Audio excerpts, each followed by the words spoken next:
अभी देखो हमारे मुफ्ती इस्माइल साहब आए गए हो यहाँ पर? वो नहीं आए यहाँ पे। छोड़ो कई में अगर वो एमएलए होते तो हमारे देखते आके, जैसे बहुत से हम अगर बोलेंगे तो ये कहेंगे कि यार ये तो इसके अंदर नहीं आता, जैसे कारपोरेशन में नहीं आता, लेकिन वोट तो हमारी वही गई ना, हम थोड़ी बाहर। आप देख रहे हैं पब्लिक समाचार, पब्लिक के हक में। 12 तारीख को जब हमारा केस सामने आएगा, जब उसका कुछ हल निकलेगा। पूरी बस्ती के जो है तो बच्चे, औरतें और मर्द हजरात पूरी रात सोई नहीं है, पूरी रात भर जागी भी है। और इन्होंने ज़्यादा से ज़्यादा जुमरात के दिन आए और आके शाम के वक्त में आए और आके कहा कि मकान खाली करो वरना हम बुलडोज़र लेकर आ जाएंगे। आज जुमरात का जुम्मे का दिन जो है तो वो नमाज के अंदर चल जाता है ना, और उसके बाद आज शनिचर का दिन नहीं निकला तो 9 बजे ये सब कार्रवाई शुरू हो गई। अब ये जो इतने जो घर टूटे तो ये तो कोई ऐसे बहुत अच्छे घर के लोग हैं नहीं, और तमाम कुछ ऐसे यानी ये सरकारी जगह थी नहीं कि हमने आकर के यहाँ पे कब्जा किया और आकर के हमने यहाँ पर पड़ाव डाल दिया। यहाँ पे हमने कोई कब्जा नहीं किया, बल्कि हमने रकम दे करके ये बाकायदा ये लोगों ने हमको नोटरी बना करके दी कि कुछ दिनों के अंदर हम पूरा पेमेंट कर देंगे तो आपको खरीदी भी दिला देंगे। शहर को वहाँ गए थे, कुछ शहर के नुमाइंदे ने तो आना चाहिए ना यहाँ पे, गए थे, कुछ आगे बात करना चाहिए, आवाम का हाल देखना चाहिए कि कैसा तोड़ रहे थे, कैसा कर रहे, बेचारे सोए नहीं है रात भर। तो वो आए नहीं गए यहाँ पर? कोई नहीं आया अभी तक के। और हमने भी पैसा दे के लिए प्लाट 1.5 लाख रुपए के 2 प्लाट दिए हमने भी। तो आपके पास में डॉक्यूमेंट होंगे, नोटरी है, सब कुछ है, पेपर है, सब कुछ है हमारे पास में। आपको इन्होंने आदेश बताया क्या? कुछ भी हमको तोड़ने से पहले आदेश आया? नहीं, कुछ ही नहीं आया, कुछ ही नहीं बताया गया अभी तक के। ये डायरेक्ट आके डायरेक्ट तोड़ना चालू कर दिए? डायरेक्ट इन्होंने नोटिस दिए, मगर घर वालों को कुछ समझा नहीं होता कागज पत्तर के बारे में। ये नोटिस नहीं है, ये नोटिस कब मिली? नोटिस इनको ये 8-10 दिन पहले कुछ मिली है, कुछ नोटिस। कितने घर का नोटिस मिला है आपको? हमारा तो 2 का मालूम है, बाकी हमको तो किसी का इल्म नहीं है बोलने का।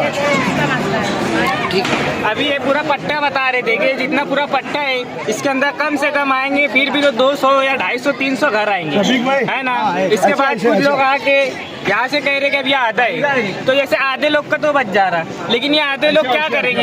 ये इनका पसारा कहाँ जाएगा?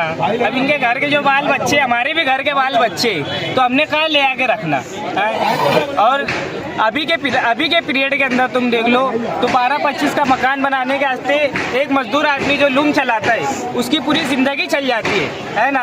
और ये पैसे वाले लोग हैं, ये इनको कुछ फर्क नहीं पड़ने वाला। अच्छा, जो लोगों के घर टूट रहे, लोगों ने घर का पैसा दिए थे क्या उनको? ये तमाम लोगों, ऐसा किसी का 1 रुपया बाकी नहीं है। जितने दलालों ने पैसे लिए, जैसे घर दिए तो सब ने कम 1 रुपया दिया है। अगर किसी का 1 रुपया भी बाकी है तो हम बस्ती वालों को बोलो, हम उनके निकाल के देंगे, लेकिन किसी का 1 रुपया बाकी नहीं है। ये दलालों का और जिस जमीन मालक है ये उनका मसला है, लेकिन इसके अंदर जो है पूरे गरीब बस्ती वाले पीछे जा रहे। इसके अंदर सिर्फ गरीबों का उजाड़ा हो रहा और ये दलालों का कुछ नहीं होने वाला। और ये जो है तो जमीन मालक है, ये पूरे मालक के अंदर जो है तो सब मसले चल रहे, तो ये ना गरीबों का सिर्फ उजड़ता है और इनका जो है ना जो फंसाते इनको कुछ नहीं होता है। तो ये हमारे से जो तो हमारी आवाम की ये डिमांड है कि जो यहाँ के जिम्मेदार है, अभी देखो हमारे मुफ्ती इस्माइल साहब आए गए हो यहाँ पर? वो नहीं आए यहाँ पे। छोड़ उनकी बात मत करो। क्यों ऐसे मिले ना मौजूद है? वो इसे कट कर लो।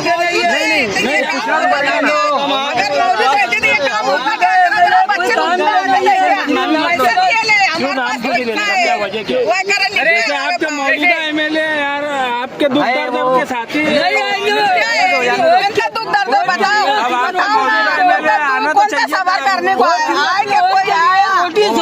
दुआ से काम चलाते हैं, दुआ से तसल्ली दे, दुआ करते रहो, इंशाल्लाह काम हो जाएगा।